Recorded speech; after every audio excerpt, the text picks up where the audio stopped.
O estudo da linguagem figurada ou conotativa abrange o reconhecimento das chamadas figuras de linguagem, que podem ser de palavras, de construção ou de pensamento.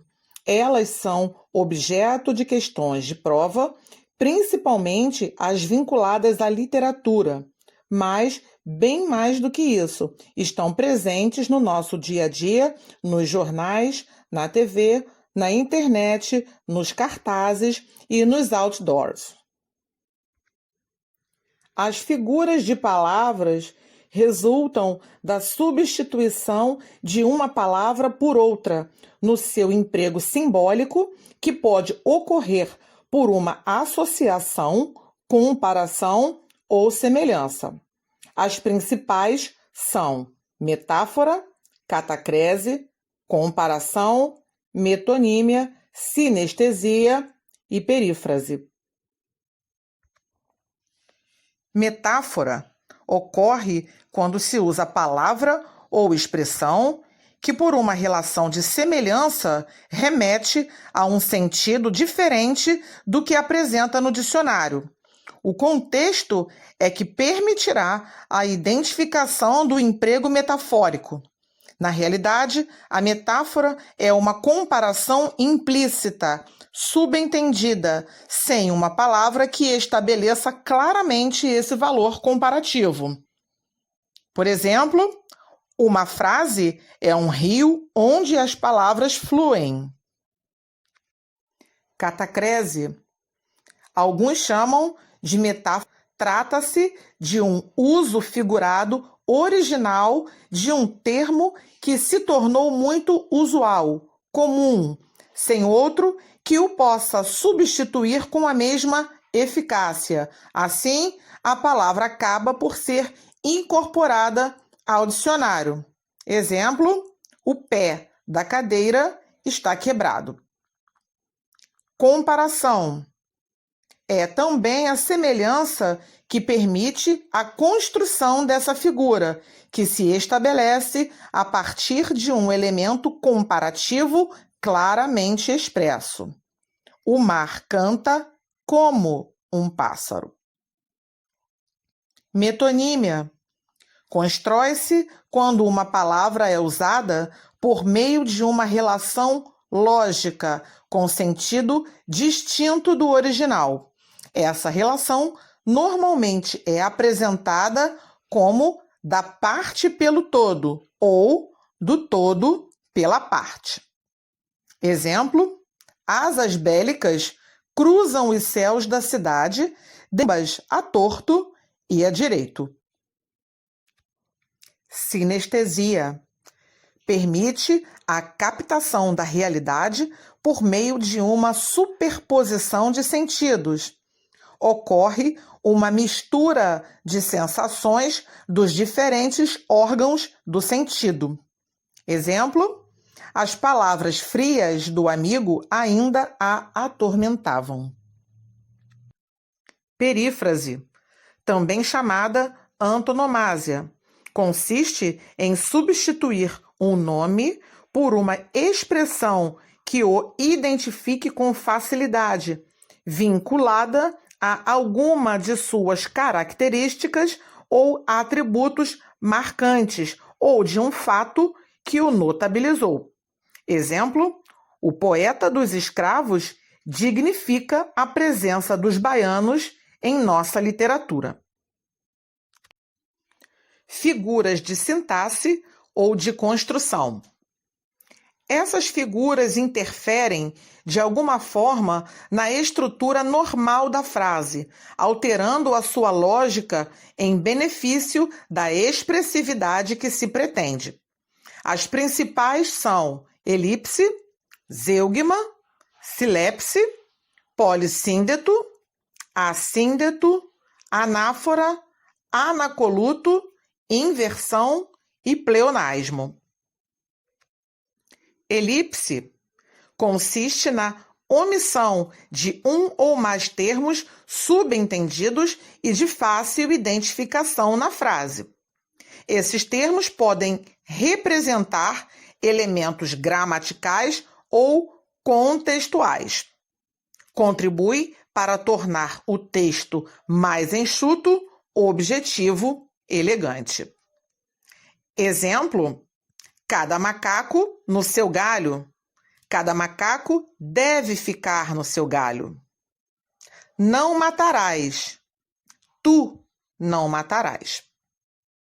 Zeugma é um tipo de elipse em que é omitido um termo mencionado anteriormente.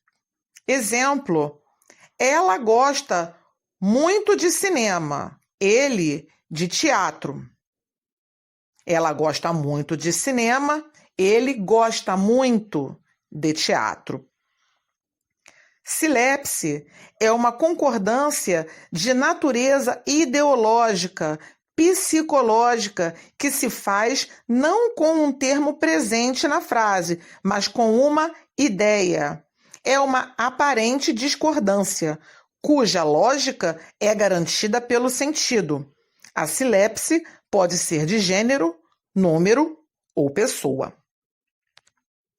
Exemplo: Vossa Excelência está equivocado. O adjetivo no gênero masculino, equivocado, justifica-se porque se trata de um homem. O pessoal anda insatisfeito, reclamam da assistência deficiente.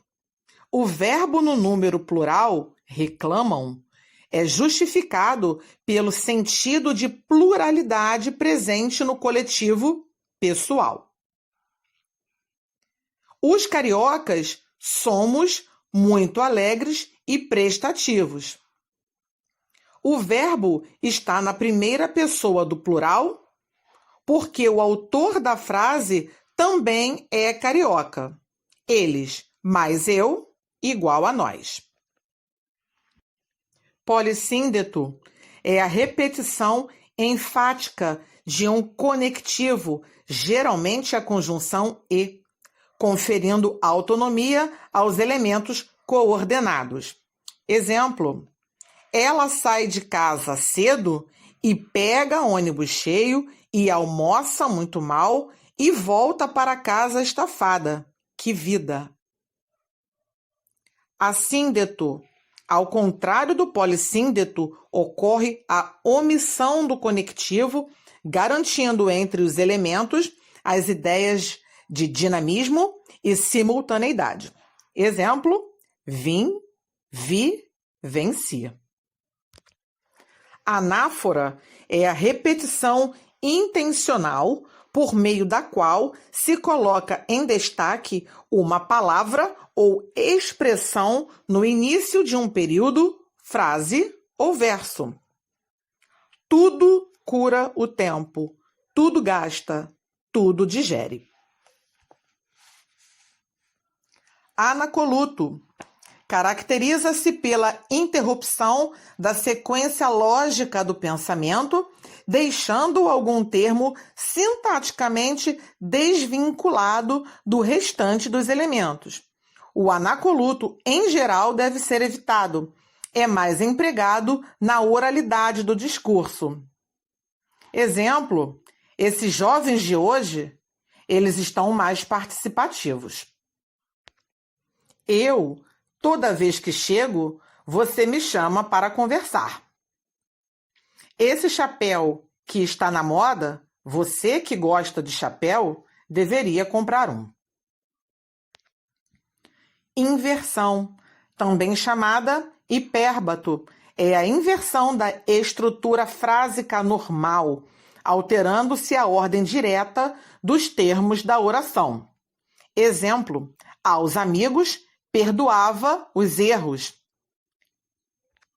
Transpondo para a ordem direta, temos perdoava os erros aos amigos. Pleonasmo é a repetição enfática de uma ideia antes expressa. Busca reforçar a mensagem sintática ou semanticamente. Só tem razão de ser quando confere maior expressividade à frase. Não sendo assim, é considerado um vício de linguagem. Exemplo de pleonasmo literário ou pleonasmo virtuoso. Ele vivia uma vida de cão, e rir meu riso e derramar meu pranto. Exemplos de pleonasmo vicioso: ver com os olhos, adiar para depois, encarar de frente, consenso geral, fatos reais, surpresa inesperada, outra alternativa.